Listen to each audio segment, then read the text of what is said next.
ദൈവനാമത്തിന് സ്തോത്രം.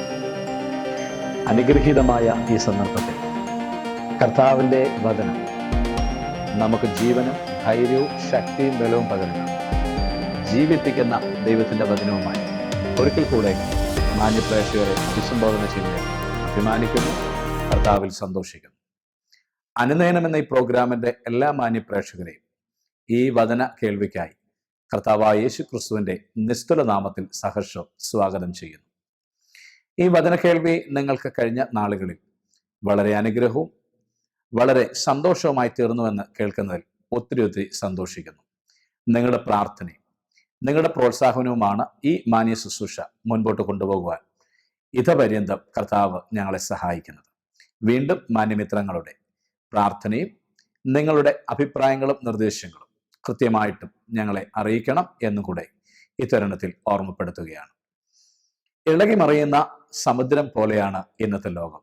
ലോകത്തിലെ ഓരോ സംവിധാനങ്ങളും, എന്തിനേറെ പറയുന്നു, നമ്മുടെ അയലത്ത്, നമ്മുടെ ദൂരെ ചാരെ നടക്കുന്ന എല്ലാ സംഭവങ്ങളും ദിനം പ്രതി മാറി മറിഞ്ഞുകൊണ്ടിരിക്കുകയാണ്. സന്ദർഭങ്ങൾക്കനുസരിച്ച് മാറിയും തിരിഞ്ഞും നിൽക്കുന്ന മനുഷ്യ സമൂഹം.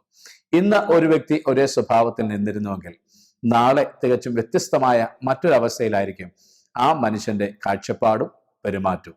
അമ്പരപ്പ് നമ്മളിൽ പലപ്പോഴും ഉണ്ടാക്കും. അയ്യോ, എന്നോട് ഇന്നലെ ഇന്ന പോലെ സംസാരിച്ച വ്യക്തിയാണല്ലോ, ഇന്ന് ഇദ്ദേഹത്തിന് എന്തൊരു മാറ്റമാണ് സംഭവിച്ചിരിക്കുന്നത് എന്ന് ആശ്ചര്യം കൂറിപ്പോകുന്ന തരത്തിൽ പലപ്പോഴും മനുഷ്യരുടെ സ്വഭാവങ്ങള് ഗതി വിഗതികൾക്കനുസരിച്ച് മാറുന്നത് നാം കണ്ടുവരുന്ന കാര്യമാണ്. പക്ഷേ ഇവിടെയൊക്കെ കർത്താവായ യേശു ക്രിസ്തുവിൽ വിശ്വസിക്കുന്ന ഒരു മനുഷ്യന് അചഞ്ചലമായ നിത്യസ്നേഹത്തിൽ നിലനിൽക്കുവാൻ കഴിയും എന്നുള്ളതാണ് വിശുദ്ധ ബൈബിൾ നമ്മെ പഠിപ്പിക്കുന്ന വലിയ സത്യം. യേശു ക്രിസ്തു ഇന്നലെയും ഇന്നും എന്നേക്കും അനന്യനാകുന്നു, മാറാത്തവൻ, ഒരിക്കൽ പോലും മനുഷ്യനെ പോലെ പരിമിതികളില്ലാത്തവൻ, മനുഷ്യനെ പോലെ ഗതിവിഗതികളാൽ വികാരങ്ങൾക്കടിപ്പെട്ട് തീരുമാനങ്ങളിൽ മാറ്റം വരുത്തുന്നവനല്ല ദൈവമെന്ന് മനസ്സിലാക്കണം. കാരണം ദൈവം ആത്മാവാണ്. ആത്മാവാകുന്ന ദൈവത്തിന്, സകലത്തിന്റെ മേലും കർത്തൃത്വവും അധികാരവുമുള്ള നിത്യനായ ദൈവത്തിന് ഒരിക്കലും തന്റെ സ്വഭാവ സവിശേഷതകളിൽ നിന്നും താഴേക്ക് അധപ്പതിച്ചിറങ്ങുക അസാധ്യമാണ്. ചിലപ്പോഴെങ്കിലും നമ്മുടെ മനുഷ്യ സുഹൃത്തുക്കളോട് അവരുടെ പെരുമാറ്റ രീതി കണ്ട് ചോദിക്കുമ്പോൾ പറയാറുണ്ട്, ഉവ്വ്, എൻ്റെ ഒരു ദുർബല നിമിഷത്തിൽ അങ്ങനെ സംഭവിച്ചു പോയി. അതിന്റെ അർത്ഥം എനിക്കും ദൗർബല്യം സംഭവിക്കാം എന്നാണ്. എന്നാൽ ദൈവത്തെപ്പറ്റി മനസ്സിലാക്കേണ്ട ഒരു പരമപ്രധാനമായ കാര്യമുണ്ട്. ദൈവത്തിന് ദൗർബല്യം എന്ന് പറയുന്ന ഒന്നില്ല. വീക്ക്നെസ് എന്ന ഒരു സംഗതി ദൈവത്തിൽ കണ്ടെത്തുവാൻ കഴിയുന്നില്ല. അവൻ എല്ലായ്പ്പോഴും ബലവാനായിരിക്കുന്നു, അവൻ എല്ലായ്പ്പോഴും ശക്തനായിരിക്കുന്നു, അവന്റെ മഹത്വത്തിന് ഒരിക്കലും മാറ്റം വരുന്നില്ല. ഇത് മനസ്സിലാക്കിയ ഒരു പഴയ നിയമ ഭക്തനായിരുന്നു അബ്രഹാം എന്ന മനുഷ്യൻ. അദ്ദേഹം ഈ ദൈവത്തിന്റെ മഹത്വത്തെ കണ്ടിട്ട് ദൈവത്തെ ഇങ്ങനെ വിളിച്ചുപോയി, സർവശക്തനായ ദൈവമേ എന്ന്. കാരണം സർവശക്തനായ ദൈവത്തെ അദ്ദേഹത്തിന് മനസ്സിലാക്കുവാൻ കഴിഞ്ഞു ജീവിതത്തിൽ. അതിന്റെ തിരിച്ചറിവെന്ന വണ്ണമാണ് അദ്ദേഹം വിളിച്ചത്, അങ്ങ് സർവശക്തനായ ദൈവമാ, അങ്ങ് അത്യുന്നതനായ ദൈവമാ. ഇത്രയും ഔന്നത്യമുള്ള, ഇത്രയും ഉയരങ്ങളുള്ള, ഇത്രയും സ്വഭാവ ശ്രേഷ്ഠതയുള്ള, ഇത്രയും കരുതലും സ്നേഹവുമുള്ള വേറൊരു വ്യക്തിയെ എൻ്റെ ജീവിതത്തിൽ കാണുവാൻ കഴിഞ്ഞില്ല എന്നുള്ളതായിരിക്കണം അബ്രഹാമിനെ അത്യുന്നതനായ ദൈവമെന്നോ സർവശക്തനായ ദൈവമെന്നോ ഒക്കെ ദൈവത്തിന് ഒരുപക്ഷെ ഒരു പര്യായം, സ്വഭാവത്തിന്റെ പര്യായ പദങ്ങളായിട്ട് പേരുകൾ കൊടുക്കുവാൻ പോലും കാരണമായി തീർന്നത് എന്ന് മാന്യമിത്രങ്ങളോട് പറയുന്നതിൽ സന്തോഷമുണ്ട്. വിശുദ്ധ ബൈബിൾ നമുക്ക് നൽകുന്ന ദൈവത്തിന്റെ സ്വഭാവങ്ങളിൽ എല്ലാം തന്നെ മാറ്റങ്ങൾക്ക് വിധേയപ്പെടാതെ വണ്ണം എന്നേക്കും ഒരേ മാത്രയിൽ നിലനിൽക്കുന്നതായ സുവിചിന്തങ്ങളായ സ്വഭാവങ്ങളാണ് ഏറ്റവും ശ്ലാഘനീയമായ ദൈവ സ്വഭാവങ്ങൾ. നമുക്കറിയാം, ക്രൈസ്തവ വിശ്വാസികൾക്ക് എന്നും ഏതിനും എക്കാലത്തും ഉറയ്ക്കുവാൻ നൽകപ്പെട്ട വചനങ്ങളാണ് സങ്കീർത്തന പുസ്തകങ്ങൾ. നാം വിറങ്ങലിച്ച് വിശ്വാസത്തിന്റെ ശോധനയിൽ തള്ളടിയാവരുതേ എന്ന് പ്രാർത്ഥിക്കുകയും കരയുകയും ചെയ്യുമ്പോൾ പൊടുന്നനെ നമ്മുടെ മനസ്സ് എങ്ങോട്ടേക്കാണ് നയിക്കുന്നത്? ഒരു സങ്കീർത്തനങ്ങളിൽ എന്തെങ്കിലും എടുത്ത് വായിക്കുക. ഉദാഹരണത്തിന് 23-ാം സങ്കീർത്തനം, 46-ാം സങ്കീർത്തനം, 34-ാം സങ്കീർത്തനം, 73-ാം സങ്കീർത്തനം, 84-ാം സങ്കീർത്തനം, ഇങ്ങനെയൊക്കെയുള്ളതായ സങ്കീർത്തനങ്ങൾ വേഗത്തിൽ നമ്മുടെ മനസ്സിലേക്ക് ഓടിയെത്തുകയാണ്. അതിലൂടെ നാം ഒരു ഓട്ടപ്രദർശനം നടക്കുമ്പോൾ മനസ്സിന് വലിയൊരു ആശ്വാസം ഉണ്ടാകുന്നു, ഒരു കുളിർമ കൈവരുന്നു. എന്താ പ്രത്യേകത എന്നറിയാമോ? ഇത് ഗീതങ്ങളാണ്, അഥവാ കൊടുത്തിരിക്കുന്ന പദം സാൾട്ടർ എന്നാണ്. സാൾട്ടർ എന്ന് പറയുമ്പോൾ പ്രത്യേക തരത്തിൽ ചിട്ടപ്പെടുത്തിയ എബ്രായ ഗീതങ്ങൾ എന്ന് പേര് പറയേണ്ടി വരുന്നു. എപ്പോഴും സംഗീതത്തിന് ഒരു പ്രത്യേകതയാണ്. മ്യൂസിക് സൂട്ട്സ് ദ മൈൻഡ് എന്നാണ് പറയാറുള്ളത്. എപ്പോഴും നമ്മുടെ മനസ്സിനെ ആശ്വസിപ്പിക്കുന്ന, എപ്പോഴും ആശ്വാസത്തിന്റെ ലേപം പുരട്ടുന്ന ഒന്നാണ് മനുഷ്യ മനസ്സിന് സംഗീതം എന്നുള്ളത്. അതുകൊണ്ട് തന്നെ സംഗീത രൂപേണ വേദപുസ്തകത്തിൽ സംജാതമാക്കപ്പെട്ടിരിക്കുന്ന, കരുതി വെക്കപ്പെട്ടിരിക്കുന്ന സങ്കീർത്തന പുസ്തകങ്ങളിലുള്ള ഓട്ടം എല്ലാ കാലത്തും ഒരു ക്രൈസ്തവന് വലിയ ബലവും ശക്തിയും ഉന്മേഷവും ഊർജവും പകർന്നു നൽകുന്നതാണെന്ന് പറയുന്നതിൽ സന്തോഷിക്കുന്നു. നമുക്ക് ഏവർക്കും ഏറ്റവും നന്നായിട്ട് മനസ്സിലാക്കാനും ഉൾക്കൊള്ളാനും കഴിയുന്നതായ 23-ാം സങ്കീർത്തനത്തിൽ നിന്നുമാണ് ഇന്ന് നമ്മുടെ ചിന്തയ്ക്ക് ആധാരമായിട്ടുള്ള വേദചിന്തകളെ എടുത്തിരിക്കുന്നത്. 23-ാം സങ്കീർത്തനം നിങ്ങളുടെ ശ്രദ്ധയ്ക്ക് വേണ്ടി അതിന്റെ 4-ാമത്തെ വാക്യം ഞാൻ വായിക്കുകയാണ്. കൂരിരുൾ താഴ്വയിൽ കൂടി നടന്നാലും ഞാൻ ഒരു അനർത്ഥവും ഭയപ്പെടുകയില്ല. നീ എന്നോട് കൂടെ ഇരിക്കുന്നുവല്ലോ, നിന്റെ വടിയും കോലും എന്നെ ആശ്വസിപ്പിക്കുന്നു. എത്ര ആനന്ദം പകരുന്ന ഒരു വചനമാണിത്. 23-ാം സങ്കീർത്തനം യഥാർത്ഥത്തില് ഒരു ഇടയനായിരിക്കുന്ന മനുഷ്യനാൽ എഴുതപ്പെട്ടതാണെന്ന് പറയപ്പെടുന്നു. അപ്പോൾ തീർച്ചയാണ് ഇടയന് മാത്രമേ ഇടയന്റെ സ്വഭാവ സവിശേഷതകളെ പറ്റി ഇത്തരണത്തിൽ വർണ്ണിക്കുവാൻ തക്കണം സാധ്യമാകത്തുള്ളൂ. അദ്ദേഹം തുടങ്ങുന്നത് തന്നെ ഇങ്ങനെയാണ്: യഹോവ എന്റെ ഇടയനാകുന്നു, എനിക്ക് മുട്ടുണ്ടാവത്തില്ല, ഒരു തരത്തിലുള്ളതായിരിക്കുന്ന ബുദ്ധിമുട്ടുകളും ഉണ്ടാവത്തില്ല എന്നാണ് പറയുന്നത്. എന്ന് പറഞ്ഞു തുടങ്ങുമ്പോൾ യഹോവയായ ദൈവത്തെ തന്റെ പ്രിയപ്പെട്ട ഇടയനായിട്ട്, ആ ഇടയനായിട്ട് ജോലി ചെയ്തു വന്നതായ മനുഷ്യൻ പ്രസ്താവിക്കുകയാണ്. യഹോവ എന്റെ ഇടയൻ, എനിക്ക് ഒരു മുട്ടും വരത്തില്ല. ഒരുപക്ഷെ അദ്ദേഹത്തിന്റെ ജീവിത സാഹചര്യങ്ങളിൽ ആടുകളെ മേയിച്ചുകൊണ്ട് പോയപ്പോഴൊക്കെ ആടുകൾക്ക് എപ്പോഴും ഒരു സഫിഷ്യൻസി കൊടുക്കുവാൻ കഴിഞ്ഞിട്ടുണ്ടായെന്ന് വരില്ല. ഒരു ഇടയനും ഒരു ആടിനെയും തൃപ്തിപ്പെടുത്തുക എന്നുള്ളത് സാധിച്ചെന്ന് വരത്തില്ല. ഈ ഒരു കുറവ് തന്നിലുള്ളപ്പോൾ തന്നെ കുറവുകളില്ലാതെ തന്നെ നിത്യം പരിപാലിക്കാൻ പറ്റുന്ന നല്ല ഒരു ഇടയൻ യഹോവയായ ദൈവത്തെ കണ്ടുകൊണ്ട് അദ്ദേഹം സമർത്ഥിക്കുകയാണ്. തുടങ്ങുന്നത് ഒരു ഇടയന്റെ റോളിലാണെങ്കിലും അടുത്ത വചനങ്ങളിലേക്ക് വരുമ്പോൾ ചില നിർണായക വെളിപ്പെടുത്തലുകൾ നമുക്ക് കാണുവാൻ തക്കണം സാധിക്കണം. 23-ാം സങ്കീർത്തനത്തിന്റെ 1 മുതൽ വായിക്കുമ്പോൾ യഹോവയെ ഒരു ഇടയനായിട്ട് കാണുന്നിരിക്കുകയാണ്, ഒരു വലിയ ഇടയൻ. ഏതാണ്ട് ഇത് വായിച്ചു തുടങ്ങുമ്പോൾ തന്നെ മനസ്സിലേക്ക് ഓടിയെത്തുന്ന കർത്താവായ യേശു ക്രിസ്തുവിന്റെ വാക്കുകളാണ്. യേശു പറഞ്ഞു, ഞാൻ നല്ല ഇടയൻ. നല്ല ഇടയൻ ആടുകൾക്ക് വേണ്ടി ജീവനെ കൊടുക്കുന്നു. എന്നാൽ കൂലിക്കാരോ ആടുകൾക്ക് ജീവൻ നഷ്ടപ്പെടുന്ന സാഹചര്യത്തിൽ തങ്ങളുടെ പ്രാണരക്ഷാർത്ഥം ഓടി രക്ഷപ്പെടുന്നു. നമുക്കൊക്കെ സുപരിചിതമാണ്, ഭീകരമാകുന്ന വന്യജീവികൾ ആടുകളെ തേടി അവയെ ഇര പിടിക്കുവാനായി ഓടി എത്തുന്ന സാഹചര്യത്തിൽ ഏത് മനുഷ്യനാണ് ഒരു ആടിന് വേണ്ടിയിട്ട് സ്വന്തം ജീവനെ ത്യജിക്കാൻ തയ്യാറാവുക? ഓടും. പ്രാണരക്ഷാർത്ഥം ഓടുകയോ ഏതെങ്കിലും വൻമരങ്ങൾ ഉണ്ടെങ്കിൽ അതിന്റെ മുകളിലേക്ക് കയറി രക്ഷപ്പെടുകയോ ചെയ്യും. ഇത് മാത്രമാണ് മനുഷ്യനായിരിക്കുന്ന ഒരു ഇടയന് ചെയ്യാൻ പറ്റത്തുള്ളൂ. വൈകുന്നേരം കണക്കെണ്ണി തിരികെ യജമാനനെ ആടിന്റെ എണ്ണം ബോധിപ്പിക്കേണ്ടി വരുമ്പോൾ അദ്ദേഹം പറയും, ഇന്ന വന്യജീവി വന്ന് പറിച്ചു കീറി കളഞ്ഞത് ഇത്ര എണ്ണം, അതിന് ഞാൻ ഉത്തരവാദിയല്ല. ഇടയൻ യഥാർത്ഥത്തിൽ ഉത്തരവാദി ആവേണമെന്നാണ് യജമാനൻ പറയുന്നെങ്കിൽ പോലും ഒരിക്കലും ഒരു കൂലിക്കാരനായിരിക്കുന്ന ഇടയനും അതിന് ചെവി കൊടുക്കത്തില്ല. അവർ തങ്ങളുടെ ജീവന്റെ രക്ഷാർത്ഥം ഓടി രക്ഷപ്പെടുകയും. എന്നാൽ ഒരു ഉടയവൻ തന്നെയാണ് ഈ ആടുകളെ മേയിച്ചുകൊണ്ട് പോകുന്നതെങ്കിൽ നേരെ വിപരീതമായിരിക്കുമെന്നാണ് കർത്താവായ യേശുവിന്റെ വാക്കുകളിലൂടെ മനസ്സിലാകുന്നത്. നല്ല ഇടയൻ ആടുകൾക്ക് വേണ്ടി ജീവനെ കൊടുക്കുന്നു. അഥവാ എന്റെ ജീവൻ എടുക്കപ്പെടേണ്ടി വന്നാലും നഷ്ടപ്പെടേണ്ടി വന്നാലും എന്റെ കൂടെ ഉണ്ടാക്കുന്ന ആട്ടിൻപറ്റത്തിൽ ഒന്നിനു പോലും പ്രാണഹാനി സംഭവിക്കരുത് എന്ന് ആഗ്രഹിക്കുന്ന ഒരു നല്ല ഇടയന്റെ ചിത്രമാണ് യേശു കർത്താവ് തരുന്ന 1-ാമത്തെ ഭാഗത്ത് ഉള്ളത്. യേശു പറയുക, ഞാൻ നല്ല ഇടയനാകുന്നു. നല്ല ഇടയൻ ആടുകൾക്ക് വേണ്ടി ജീവനം. അപ്പോ നല്ല ഇടയൻ എന്ന് പറഞ്ഞാൽ എന്താണ്? Who is this good shepherd? ഈ നല്ല ഇടയൻ ആരാകുന്നു? ജീവനെ കൊടുക്കത്തക്ക രീതിയിൽ കമ്മിറ്റ്മെന്റ് ഉള്ള, സമർപ്പണത്തോടെ തന്റെ കർത്തവ്യം, ആടുകളെ സ്വന്തം പ്രാണനേക്കാൾ ഉപരിയായി കരുതുന്ന വ്യക്തി. യേശുവിന്റെ മറ്റൊരു ഉദ്ധരണി മനസ്സിലേക്ക് ഓടി വരികയാണ്. യേശു പറയുന്നു, ചെറിയ ആട്ടിൻകൂട്ടമേ ഭയപ്പെടേണ്ട, എന്റെ പിതാവ് രാജ്യം നിങ്ങൾക്ക് തരുവാൻ നിങ്ങളിൽ പ്രസാദിച്ചിരിക്കുന്നു. എത്ര സൗന്ദര്യം നിറഞ്ഞൊരു വചനമാണത്.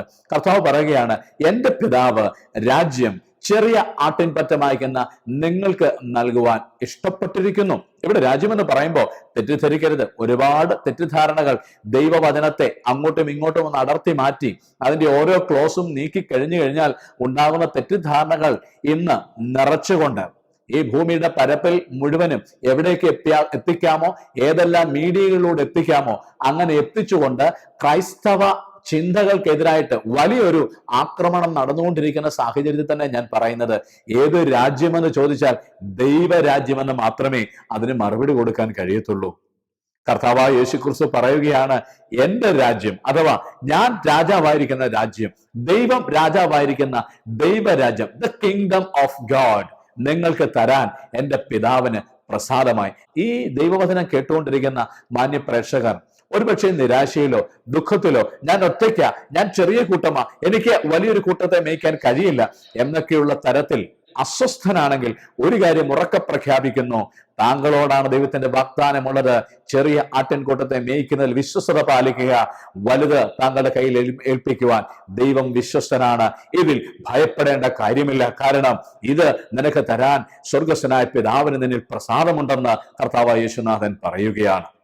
അപ്പോ ദൈവരാജ്യം നിങ്ങൾക്ക് തരാൻ എന്റെ പിതാവിന് പ്രസാദം തോന്നി. നോക്കുക, യേശു തെരഞ്ഞെടുത്തത്, അയച്ചത് കേവലം 12 അപ്പോസ്തലന്മാരെയാണ്. തെരഞ്ഞെടുത്തത് ഏതാണ്ട് 70 പേരെ തന്നോടൊപ്പം ഇരിക്കുവാൻ, തനിക്ക് വേണ്ടി സേവനം ചെയ്യുവാൻ, താൻ പറയുന്നത് കേൾക്കുവാൻ, തന്നോടൊപ്പം ശുശ്രൂഷ ചെയ്യുവാൻ, തന്നോടൊപ്പം നടക്കുവാൻ, താൻ പറഞ്ഞത് മറ്റുള്ളവരെ ഉപദേശിക്കുവാൻ, ആ വലിയ പ്രേക്ഷിത ദൗത്യം ഏൽപ്പിക്കാൻ വേണ്ടി തെരഞ്ഞെടുക്കപ്പെട്ടവർ കേവലം 70 പേര്. ഇവരെ നോക്കിക്കൊണ്ടാവേണം ഒരുപക്ഷെ യേശുനാഥൻ തന്റെ മനോമുഖരത്തിൽ ഉദിച്ച ഈ ആശയം വിളിച്ചു പറയുന്നത്, ചെറിയ ആട്ടിൻകൂട്ടമേ, ഇസ്രയേലിലെ വൻ പ്രസ്ഥാനങ്ങളെ, വലിയ യഹൂദ സമുദായങ്ങളെ നോക്കുമ്പോൾ നിങ്ങൾ കേവലം തുച്ഛമാണ്, കേവലം ശുഷ്കമാണ്.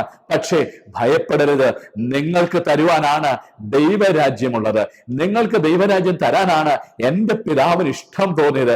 ഈ വലിപ്പമുള്ള, ഈ ഔന്നത്യമുള്ള, ഈ പാരമ്പര്യമുള്ള, ഈ പുകൾപ്പറ്റ ആർക്കും ദൈവരാജ്യം കൊടുക്കുവാനല്ല എന്റെ പിതാവിന് ഇഷ്ടം തോന്നിയത്, താങ്കൾക്ക് തരുവാനാണ് ഇഷ്ടം തോന്നിയത് എന്ന് യേശു അവരുടെ കണ്ണുകളിലേക്ക് നോക്കി പറയുമ്പോൾ അതിന്റെ അർത്ഥതലങ്ങൾ മനസ്സിലാക്കണം.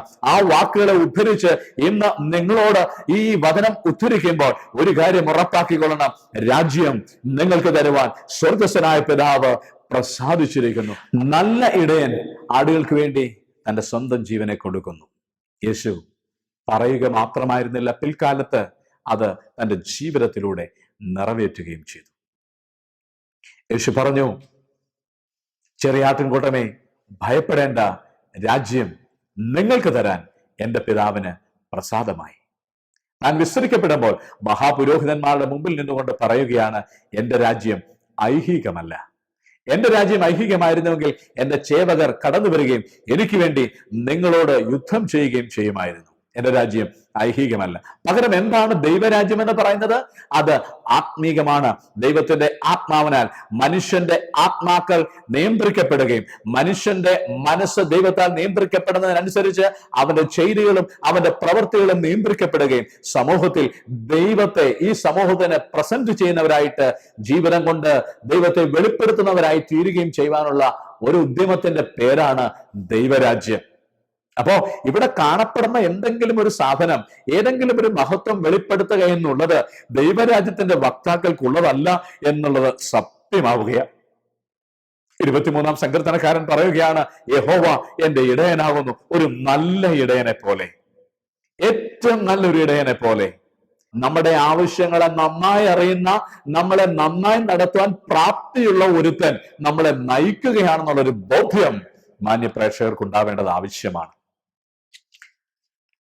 ഈ വചന കേൾവിയുടെ ഇടയിലും എന്നെ ആരാ നയിക്കുന്നത്? എന്നെ എങ്ങോട്ടാണ് കൊണ്ടുപോകുന്നത്? എന്തിനാണ് ഈ വേവലാതികൾ? എന്തിനാണ് ഈ വൈഷമ്യം? എങ്ങനെയാണ് എനിക്ക് മുന്നോട്ട് പോകുവാൻ കഴിയുക? ഭയപ്പെടരുത്, നല്ല ഇടയൻ കൂടെയുണ്ട്, അവൻ നല്ല നിലങ്ങളിലേക്ക് നടത്തും. എവിടേക്ക് നടത്തുന്നതെന്ന് പറയുന്നുണ്ട്, കുറവ് വരുത്താതെ വേണം. ഒരു ആടിനെ സംബന്ധിച്ചിടത്തോളം ഏറ്റവും ഇഷ്ടം നൽകുന്നതാണ് കൺകുളിർക്കെ, തിന്നാലും തിന്നാലും തൃപ്തി വരാതെ വണ്ണം കൺകുളിർക്കെ കിടക്കുന്ന പച്ചപ്പുൽ മേടുകൾ ഒരു ആടിന്റെ ഏറ്റവും വലിയ ബലഹീനതയാണ്, ഏറ്റവും വലിയ സന്തോഷമാണ്. ഇവിടെ സങ്കീർത്തനക്കാരൻ പറയുന്നത് അത് തന്നെയാണ്, അവൻ എന്നെ പച്ചപ്പുൽ മേടുകളിൽ കിടത്തുന്നു. ആവശ്യത്തിന് ഞാൻ ഭക്ഷിച്ചതിന് ശേഷവും ക്ഷേമത്തോടെ സുഖമായി കിടന്ന് റെസ്റ്റ് ചെയ്യാൻ തക്കവണ്ണം എന്നെ പച്ചപ്പുൽ തകടികളിലേക്ക് അവൻ നടത്തുന്നവനാണ്. തീർന്നില്ല, ആടിന്റെ ഏറ്റവും പ്രബലമായിട്ടുള്ള ആവശ്യമാണ് സ്വസ്ഥതയുള്ളതായിരിക്കുന്ന സ്റ്റിൽ വാട്ടർ. ശാന്തമായുള്ള വെള്ളക്കെട്ടുകളിലേക്ക് ആടുകൾ നയിക്കപ്പെടുമ്പോൾ വളരെ ദാഹത്തോടെ ഉത്സാഹത്തോടെ അത് തേടി കുടിക്കുന്ന കാഴ്ച ഒരു പക്ഷേ ഈ സങ്കീർത്തന്റെ രചയിതാവ് സ്വന്തം അനുഭവത്തിൽ നിന്ന് കണ്ടിട്ടുണ്ടാവാം. അദ്ദേഹം പറയുകയാണ്, യഹോവ എന്റെ ഇടയനാകുന്നു, പച്ചയായ പുൽപ്പുറങ്ങളിൽ എന്നെ കിടത്തുന്നു. തീർന്നില്ല, സ്വസ്ഥമായിട്ടുള്ള വെള്ളത്തിന്റെ അരികിലേക്ക് he will draw me to the still waters. ഭീഷണിയില്ലാത്ത ശാന്തമായ സ്വച്ഛമായ വെള്ളം കുടിക്കുവാൻ എന്നെ അനുവദിക്കുന്നു. സംതൃപ്തദായകമായ ഡേ ടു ഡേ ലൈഫ്, ദൈനംദിന ജീവിതത്തിന്റെ സംതൃപ്തി നൽകുന്ന നല്ല ഇടയന്റെ ഒന്നാമത്തെ കരുതലാണ് നമുക്ക് അവിടെ കാണുവാൻ കഴിയുന്നത്. ചിത്രം വ്യത്യസ്തമാവുകയാണ് അടുത്ത വാചകങ്ങളിലേക്ക് നാം കടന്നു വരുമ്പോൾ. എന്റെ പ്രാണനെ അവൻ തണുപ്പിക്കുന്നു, തിരുനാമ നിമിത്തം എന്നെ നീതിപാതകളിൽ നടത്തുന്നു. എന്നെ മുൻപോട്ട് നടത്തുന്ന ഒരു നല്ല ഗൈഡ്. ഇടയന്റെ സ്വഭാവം മാറി.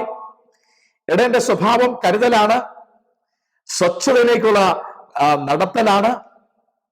അതിനുശേഷമായിട്ട് ആവർത്തിക്കുകയാ, എന്റെ പ്രാണനെ തണുപ്പിക്കുന്നവൻ എന്ന് പറഞ്ഞു കഴിഞ്ഞാൽ ബ്ലഡ് പ്രഷറൊക്കെ അധികരിച്ച് ഞരമ്പൊക്കെ പൊട്ടി ഹാർട്ടിനോ അല്ലെങ്കിൽ ബ്രെയിനിനോ സ്ട്രോക്ക് ഉണ്ടാവാതെ എന്നെ പരിപാലിക്കുവാനൊക്കെ ശക്തനാണെന്നാണ് യഥാർത്ഥത്തിൽ പറഞ്ഞു വരുന്നതിന്റെ അർത്ഥം. എന്റെ പ്രാണനെ തണുപ്പിക്കുന്നവൻ, ആശങ്ക കൂടാതെ, ആധി കൂടാതെ, നാളെ ചൊല്ലിയുള്ള ബുദ്ധിമുട്ട് കൂടാതെ, നാളെ ചൊല്ലിയുള്ള ആധി കൂടാതെ, വെല്ലുവിളി എനിക്കെതിരെ നിൽക്കുമ്പോൾ അതിനെ ഭയപ്പെടാതെ വണ്ണം എന്നെ സജ്ജമാക്കുന്നവനാണ് എൻ്റെ ഇടയൻ.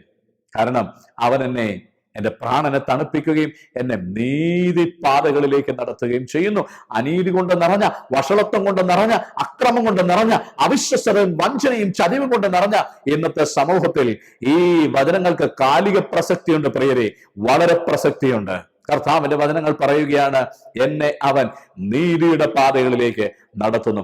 എവിടെ നീതി കിട്ടും, എവിടെ ചെന്നാലും അനീതി മാത്രം ലഭിക്കുമ്പോൾ, വിശേഷിച്ച് കർത്താവിന് വേണ്ടിയിട്ട് തിരഞ്ഞെടുക്കപ്പെട്ട ദൈവമക്കളുടെ ഒരു പ്രത്യേകത കൂടെയാണ്. കാരണം യേശു പറഞ്ഞു, നിങ്ങൾ ലോകക്കാരായിരുന്നുവെങ്കിൽ ലോകം തനിക്ക് സ്വന്തമായതിനെ പകയ്ക്കപ്പില്ലായിരുന്നു. എന്നാൽ നിങ്ങൾ ഈ ലോകത്തിനുള്ളവരല്ലാകിയാൽ ഞാൻ നിങ്ങളെ ലോകത്തിൽ നിന്നും വിളിച്ചു വേർതിരിച്ചത് കൊണ്ട് നിങ്ങൾ എനിക്കുള്ളവരാകിയാൽ നിങ്ങളെ ലോകം പകയ്ക്കും. കാരണം ലോകം മുമ്പ് എന്നെയും പകച്ചിരുന്നു. നമ്മളൊരു കാര്യം ഓർക്കണം, ഈ പകയും ദുഷിയും അസ്വസ്ഥയും കടന്നു വരുമ്പോ യഥാർത്ഥത്തിൽ ലോകത്തിന്റെ ബഹുമാനവും ലോകത്തിന്റെ ആനുകൂല്യങ്ങളും പറ്റാൻ വേണ്ടിയാണ് നിൽക്കുന്നതെങ്കിൽ ഒരു കാര്യം ഉറപ്പിക്കാം, നമ്മൾ കേവലം ലോകക്കാരാണ്.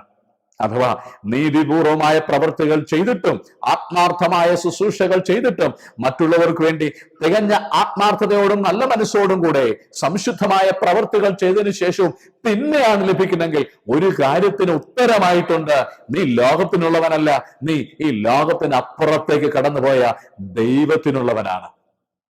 അപ്പൊ ദൈവത്തിനുള്ളവന്റെ ഒരു പ്രത്യേകതയാണ് ലോകം എതിർക്കുമെന്നുള്ളത്. അതുകൊണ്ട് തന്നെ സമരസപ്പെടാതെ ആയിരിക്കുന്ന മേഖലയിൽ പിറുപിറുപ്പ് കൂടാതെ മുൻപോട്ട് പോവുക. തിരഞ്ഞെടുത്ത ക്രിസ്തുനാഥന്റെ സ്വഭാവവും സാന്നിധ്യവുമാണ് നിനക്കെതിരായിട്ട് ഈ പ്രശ്നങ്ങൾ വരാൻ കാരണമെന്ന് പറഞ്ഞാൽ, ആ ഒരു കണ്ടെത്തലിൽ എത്തിക്കഴിഞ്ഞാൽ ആശ്വസിക്കുവാനും ധൈര്യം വീണ്ടെടുക്കാനും നഷ്ടപ്പെട്ട ആത്മവിശ്വാസത്തിലേക്ക് മടങ്ങി വരുവാനും കഴിയും. ഈ വചന കേൾവി പ്രിയപ്പെട്ട പ്രേക്ഷകർക്ക് അതിനുള്ള ഉത്തേജനമായിട്ട് ഭവിക്കട്ടെ എന്ന് ഞാൻ ആശംസിക്കുകയാണ്. രണ്ടാമത് താൻ പറയുകയാണ്, എന്നെ അവൻ നീതിയുടെ പാതകളിൽ നടത്തും. നോക്കിക്കേ, ആ ഇടയനാകുന്ന ദൈവത്തിന്റെ സ്വഭാവം ഇപ്പോ ഒരു ഗൈഡ് ആയിട്ട് മാറുകയാണ്, നയിക്കുന്ന ഒരു വ്യക്തിയായിട്ട് മാറുകയാണ്.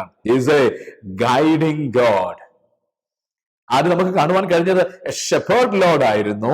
എന്നാൽ ഇപ്പോൾ എ ഗൈഡിങ് ലോർഡ്, നമ്മെ മുൻപിൽ നടന്ന് വഴി നടത്തുന്ന ദൈവം. ഇതും യേശുക്രിസ്തുവിന്റെ സ്വഭാവങ്ങളുമായിട്ട് വളരെ താതാത്മ്യപ്പെട്ടിരിക്കുകയാണ്. കാരണം എബ്രായ ലേഖനത്തിൽ പറയുന്നത് ഇങ്ങനെയാണ്, നിങ്ങളുടെ ഉള്ളിൽ ക്ഷീണിച്ച് മടുക്കാതിരിപ്പാൻ പാപികളാൽ ഇങ്ങനെയുള്ള വിരോധം സഹിച്ചവനെ ധ്യാനിച്ചുകൊള്ളുവിൻ. അഥവാ നമ്മുടെ ജീവിതം, നമ്മുടെ ആധ്യാത്മിക പ്രവൃത്തി, നമ്മുടെ ഈ ലോകത്തിലെ പ്രയാണം തികച്ചും ഒരു ധ്യാനമായിരിക്കണം എന്നാണ് പറഞ്ഞു വരുന്നതിന്റെ അർത്ഥം. കാരണം ഇങ്ങനെയുള്ള കഷ്ടങ്ങൾ സഹിച്ചവനെ ധ്യാനിച്ചുകൊള്ളുവിൻ. നോക്കുക, ഒരു നല്ല നേതാവ് തീർച്ചയായിട്ടും അനുയായികൾക്ക് വെച്ചിട്ട് പോകുന്നത് അയാളുടെ ജീവിതമായിരിക്കും. അയാളുടെ ജീവിതം എന്ന് പറയുമ്പോൾ തെറ്റിദ്ധരിക്കേണ്ട കാര്യമില്ല. ആ മനുഷ്യൻ എന്തൊക്കെ അനുഭവിച്ചോ, എന്തൊക്കെ നേടിയോ, അതെല്ലാം ആയിരിക്കും തന്റെ അനുയായികൾക്ക് പറഞ്ഞു കൊടുക്കുക. ക്രിസ്തുനാഥൻ പറയുന്നതിന് തെല്ലും അർത്ഥശങ്കയില്ല. താൻ പറയുകയാണ്, ഞാൻ ലോകത്തെ ജയിച്ചിരിക്കുന്നു. നിങ്ങൾക്ക് ലോകത്തിൽ കഷ്ടമുണ്ട്, എന്നാൽ നിങ്ങൾ ധൈര്യപ്പെട്ടോളിൻ, ഞാൻ ലോകത്തെ നിങ്ങൾ നടക്കേണ്ടി വരുന്ന സകല വഴികളിലും ഞാൻ നടന്നു, പാപമൊഴികെ സകലത്തിലും പരീക്ഷിക്കപ്പെട്ടു, പക്ഷേ എല്ലാറ്റിലും ജയം എന്റെ കൂടെ വന്നു. അഥവാ ഞാൻ ജയിച്ചുകൊണ്ടേയിരുന്നു. മാന്യമിത്രമേ, ഒരു കാര്യം ഓർക്കണം, ജീവിതം പരാജയമാണെന്ന് തോന്നുന്നുണ്ടോ? ജയിച്ചവനായ ക്രിസ്തു കൂടെയുണ്ട്. സകല സത്യത്തിലും വഴി നടത്തുവാൻ ക്രിസ്തുവിന്റെ ആത്മാവ് കൂടെയുണ്ട്. ഇവിടെ സങ്കീർത്തനക്കാരനോട് ചേർന്ന് ഇങ്ങനെ ചിന്തിക്കുന്നത് ഉചിതമാണെന്ന് തോന്നുന്നു. എന്നെ അവൻ നീതി പാതകളിൽ നടത്തുന്നു. അനീതിയുടെ പാതകളിൽ ഞാൻ വേട്ടയാടപ്പെടുമ്പോൾ, അസ്വസ്ഥനായി തീരുമ്പോൾ എന്റെ ദൈവത്തിന്റെ നീതി കാണിക്കുന്നവനാണ് ദൈവം. നമ്മുടെ അസന്തുഷ്ടി, അതൃപ്തി മാറ്റിയെടുക്കുവാൻ ഓരോ ദിവസവും നമ്മുടെ വായിക്ക് നന്മ കൊണ്ട് തൃപ്തി വരുത്തുവാൻ, നമ്മുടെ യൗവനം കഴുകനെ പോലെ പുതുകി വരത്തക്കവണ്ണം വായിക്ക് നന്മ കൊണ്ട് തൃപ്തി വരുത്തുവാൻ കഴിവുള്ള ഒരു നല്ല ഗൈഡാണ് നമ്മുടെ കൂടെ നടക്കുന്നത്, മുൻപിൽ നടക്കുന്നത് എന്ന് മനസ്സിലാക്കണം. ഈ പോകേണ്ട പാതയെ അവൻ പോയി, അവൻ അനുഭവിച്ചു. ഒന്നിനും തോറ്റുകൊടുക്കാതെ വണ്ണം സകലത്തെയും ജയിച്ച് ലോകത്തിന്റെ സകല സംവിധാനങ്ങളെയും, പാപത്തിന്റെ എല്ലാ തന്ത്രങ്ങളെയും, ശാപത്തെ, എല്ലാ പശ്ചാത്തലങ്ങളെയും അവൻ ജയിച്ചു. മരണത്തെ, പാതാളത്തെ തോൽപ്പിച്ച് ഉയർത്തെഴുന്നേറ്റവനായിട്ട് സ്വർഗത്തിൽ വസിക്കുകയാണ് താങ്കൾക്ക് വേണ്ടി മാത്രം. എത്ര വിശ്വസ്തതയുള്ള ഒരു ഗൈഡാണ്!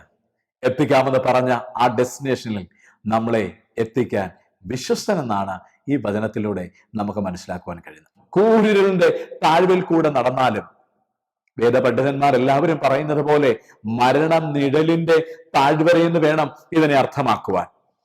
ഒരിക്കൽ കാശ്മീരിലേക്ക് പോസ്റ്റ് ചെയ്യപ്പെട്ട ഒരു സൈനികന്റെ ചരിത്രം കേട്ടിട്ടുണ്ട്. അദ്ദേഹത്തിന്റെ മോള് പിൽക്കാലത്ത് അവരുടെ ജീവിതാനുഭവങ്ങളെ കോറിയിട്ടപ്പോൾ എഴുതിയതാണ്. അവളുടെ പേര് സ്വപ്ന എന്നാണ്. ഈ സൈനികന് ഉടൻ തന്നെ കാശ്മീരിലേക്ക് ഒരു പോസ്റ്റിംഗ് ലഭിക്കുന്നു. ഇന്ത്യയിലെ ഭൂപ്രകൃതി, പലയിടങ്ങളിലുള്ള ഭക്ഷണം, പലയിടങ്ങളിലെ ഉത്സവങ്ങൾ, പലയിടങ്ങളിലെ താല്പര്യങ്ങൾ, പലതരം മനുഷ്യരുമായുള്ള സംസർഗം, പലതരം ഭാഷകളിൽ പ്രാവീണ്യം നേടാനുള്ള അവസരം, ഇതുകൊണ്ടൊക്കെ സൈനികരുടെ മക്കളാവുക എന്നുള്ളത് ഒരു കണക്കിൽ പറഞ്ഞാൽ ഏറെ പദവി അർഹിക്കുന്നതാണ്. ഈ നമ്മുടെ സൈനികന് 2 കുട്ടികളാണ് ഉണ്ടായിരുന്നത്. സ്വപ്ന അതിൽ മൂത്തവളാണ്. അവൾക്ക് ഉദ്ദേശ്യം 5 or 6 വയസ്സ് പ്രായമുണ്ടായിരിക്കും. കാശ്മീരിലേക്ക് ഇവർ പോവുകയാണ്. ഏറെ ഉത്സാഹത്തോടെ ദാൽ തടാകങ്ങളിലെ ആ അന്തിവെയിലും ഒക്കെ കണ്ട് ഏറെ സൗകുമാര്യമുള്ളതായ കാശ്മീരിലേക്ക് അവർ യാത്ര പുറപ്പെടുകയാണ്. ദാൽ തടാകക്കരയില് സന്ധികൾ വന്നിരിക്കുമ്പോൾ ഉണ്ടാക്കുന്ന, മനസ്സിൽ ഉണ്ടാവുന്ന സന്തോഷം അവൾ അതിൽ വിവരിക്കുന്നുണ്ട്.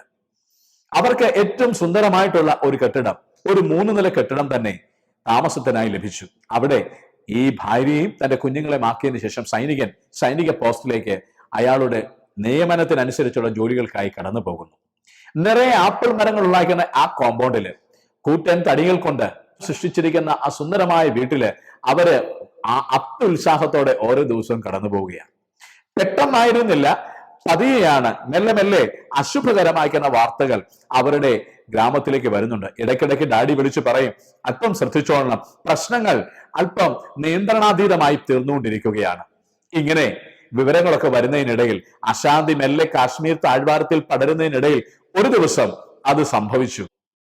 സൈനികന്റെ ഭാര്യയും അദ്ദേഹത്തിന്റെ 2 കുഞ്ഞുങ്ങളുമായിട്ട് ഏറ്റവും താഴത്തെ നിലയിൽ പാർക്കുകയാണ്. ഉടൻ തന്നെ ആരോ വന്ന് ആ കതകിൽ മുട്ടുന്ന ശബ്ദം കേട്ടു. അർദ്ധരാത്രിയോടടുത്ത സമയം. പെട്ടെന്ന് ആ സ്ത്രീ വന്നിട്ട് ജനാല വിരിപ്പ് ഒരല്പം പൊക്കി നോക്കിയപ്പോൾ പുറത്തു നിൽക്കുന്ന സൈനികരെന്ന് തോന്നിക്കുന്ന തരത്തില് കയ്യിൽ 1-ാം തരം തോക്കും പിടിച്ചു നിൽക്കുന്നതായ ആളുകളെ കണ്ടു. രൂപം കണ്ടപ്പോളെ തന്റെ ഭർത്താവിന് ലഭിച്ചതായ മുന്നറിയിപ്പ് അനുസരിച്ച് അവൾക്ക് പിടികിട്ടി, ഇത് യഥാർത്ഥത്തിൽ സൈനികരല്ല, പകരം ഭീകരവാദികളാണ്. അപകടം മനത്ത അവള് പാതി ഉറങ്ങിക്കിടന്ന സ്വപ്നയെ തട്ടി എഴുന്നേൽപ്പിച്ചു. പൂർണ്ണമായും ഉറങ്ങിക്കിടന്ന പിഞ്ചു കുഞ്ഞിനെ മാറോട് അണച്ചിട്ട് അവിടെ നിന്നും മുകളിലേക്ക് കയറുവാനുള്ളതായ കോവണിയുടെ അടുക്കിലേക്ക് ഓടിയെത്തി. അവിടെ നിന്ന് അവൾ ശാന്തമായി വിളിച്ചു. വളരെ സ്നേഹസമ്പന്നരായിരിക്കുന്ന ഒരു കാശ്മീരി കുടുംബമായിരുന്നു അവർക്ക് ഈ ഭവനം കൊടുത്തത്. സഫർ അങ്കിളും ഷാഹിദ ആന്റിയും. ഷാഹിദ ആന്റി അവൾ വിളിച്ചു. ഒരു പക്ഷേ അവൾക്ക് യാതൊരു പ്രതീക്ഷയുമില്ല. 3-ാം നിലയിൽ കിടന്നുറങ്ങുന്ന ആ വൃദ്ധ ദമ്പതികൾ ഇത് കേൾക്കുമെന്ന് സ്വപ്നത്തിൽ പോലും പ്രതീക്ഷയില്ലായിരുന്നു. പക്ഷേ ദൈവദൂതൻ നേരിട്ടിറങ്ങി വന്നതെന്ന ഉടൻ തന്നെ സഫറങ്ങൾ ചാടിയിറങ്ങി വന്നു. അവർക്ക് വേണ്ടി ആ മുകളിലേക്കുള്ള കവാടത്തിന്റെ വലിപ്പം തുറന്നു കൊടുത്തു. അവർ നേരെ അതുവഴിയായിട്ട് കോവണി കയറുന്ന അകത്തെ റൂമിലേക്ക് അവരുടെ ആ ഭവനത്തിന്റെ ഉടമകൾ താമസിച്ചിരുന്ന 3-ാം നിലയിലേക്ക് എത്തി. താഴെ നിന്നും സാക്ഷാ വലിച്ച് ആ മനുഷ്യൻ ആ കതക് അടച്ചു. അവിടെ കയറി അവര് ആലില പോലെ വിറയ്ക്കുന്ന ശരീരവുമായിട്ട് നിൽക്കുമ്പോൾ സഫറങ്ങളും ഷാഹിദ് ഹാൻഡിയും അവരെ ചേർത്ത് പിടിച്ചു. ഭയപ്പെടേണ്ട, ഒന്നും സംഭവിക്കില്ല, നല്ലത് മാത്രമേ ഭവിക്കൂ. അല്പനേരം ആശങ്കകളോടെ നിന്നതിന് ശേഷമായിട്ട് ആ സ്ത്രീ വീണ്ടും മുകളിലത്തെ ജനാലയുടെ വലിപ്പം തുറന്ന് നോക്കുമ്പോ അവർക്ക് ഒരു കാര്യം പിടികിട്ടി. സൈനികർ എങ്ങനെയോ അവരുടെ റൂമിന്റെ ഉള്ളിലേക്ക് പ്രവേശിച്ചിരുന്നു. ഓരോരുത്തരായി പ്രവേശിക്കുന്നു. പൊടുന്നനെ നിരാശയോടെ ഉദ്ദിഷ്ട കാര്യം സാധിക്കാത്തതിന്റെ ദേഷ്യഭാവത്തോടുകൂടെ അവർ പുറത്തിറങ്ങുന്നു. അവരുടെ വാഹനവും എടുത്ത് അവിടെ ഒന്നും കടന്നു പോകുന്നു. അപ്പോഴാണ് അവൾക്ക് തെല്ലൊരാശ്വാസം വന്നത്. അതിന്റെ ആ ജീവനാനുഭവങ്ങൾ എഴുതിയയക്കുന്ന സ്വപ്ന കുറിക്കുകയാണ്. കൂരിരുളിന്റെ താഴ്വരയിൽ ഇറങ്ങി വരുന്ന ദൈവമുണ്ടെന്ന് കേട്ടിട്ടുണ്ട്. പക്ഷേ ഇങ്ങനെ ദൈവം ഇറങ്ങി വരുമോ? അവന്റെ വടിയും കോലും ആശ്വസിപ്പിക്കുമെന്ന് കേട്ടിട്ടുണ്ട്. പക്ഷേ മരണനിഴലിന്റെ താഴ്വരയിൽ ഇങ്ങനെ ആയിരിക്കുമോ ദൈവം ഇറങ്ങി വരിക എന്ന് അന്ന് എനിക്ക് മനസ്സിലാക്കുവാൻ കഴിഞ്ഞു. പ്രിയരെ, ജീവിതത്തിന്റെ എത്ര ആകസ്മിക സംഭവങ്ങളിലും യാദൃച്ഛികതകൾ വന്ന് നിന്നെ മണക്കുമ്പോഴും നിന്നെ എതിരേൽക്കുമ്പോഴും ഭയപ്പെടരുത്. കൂരിരുളിന്റെ താഴ്വരയിൽ അഥവാ മരണത്തിന്റെ നിഴൽ തട്ടുന്ന താഴ്വരയിൽ പോലും കൂടിയിരിക്കുന്നവരാണ് ദൈവം തമ്പുരാൻ എന്ന് വചനം അസന്നിഗ്ധമായിട്ട് പറയുക. നല്ല ഇടന്റെ സ്വഭാവം മാറി അദ്ദേഹം ഒരു നല്ല ഗൈഡായിട്ട് കൂടെയുണ്ടെങ്കിൽ നീ പോകുന്നത് കൂരിരുളിന്റെ താഴ്വരയിലാണെങ്കിലും മരണത്തിന്റെ സ്പർശമുള്ള ഗന്ധമുള്ള താഴ്വരയിൽ കൂടെയാണെങ്കിലും ഈ ഗൈഡ് താങ്കളെ വിട്ട് പോകത്തില്ല. സകല സത്യത്തിലും നിന്നെ വഴി നടത്തുവാൻ അവൻ എല്ലാ കാലത്തും തൽപരനായി കൂടെയുണ്ട്. നോക്കിക്കേ, ഇടയന്റെ സ്വഭാവം ഇപ്പോൾ ആതിഥേയന്റെ സ്വഭാവത്തിലേക്ക് മാറിക്കഴിഞ്ഞു. ദാവീദിന്റെ ചിന്തകൾ ഒരു നല്ല ഇടയനിൽ നിന്ന് തുടങ്ങി നല്ല ഗൈഡിലൂടെ വന്ന് എത്തി നിൽക്കുന്നത് തന്റെ സ്വന്തം ഭവനത്തിൽ സുഭിക്ഷതയോടെ ചേർത്ത് ആലിംഗനം ചെയ്ത് സ്വീകരിക്കാൻ നിൽക്കുന്ന നല്ല ആതിഥേയനിലേക്കാണ്. നല്ല ആതിഥേയൻ, ദ ഗ്രേറ്റ് ഹോസ്റ്റ്. ആർക്കും തൊടാൻ പറ്റാതെ വണ്ണം നല്ല വിഭവസമൃദ്ധമായ മേശ നൽകി, സമൃദ്ധമായി ജീവൻ നൽകി, കണ്ണിലെ കണ്ണീർ ഒപ്പിയെടുത്ത് ആ മാറോട് ചേർക്കുന്ന നിത്യസുദിനത്തിനായി സകല ബുദ്ധിയും കവിയുന്ന ദൈവസമാധാനം നിങ്ങളുടെ ഹൃദയങ്ങളെയും നിലവുകളെയും ക്രിസ്തുയേശുവിൽ എന്നുമെന്നും കാക്കുമാറാകട്ടെ.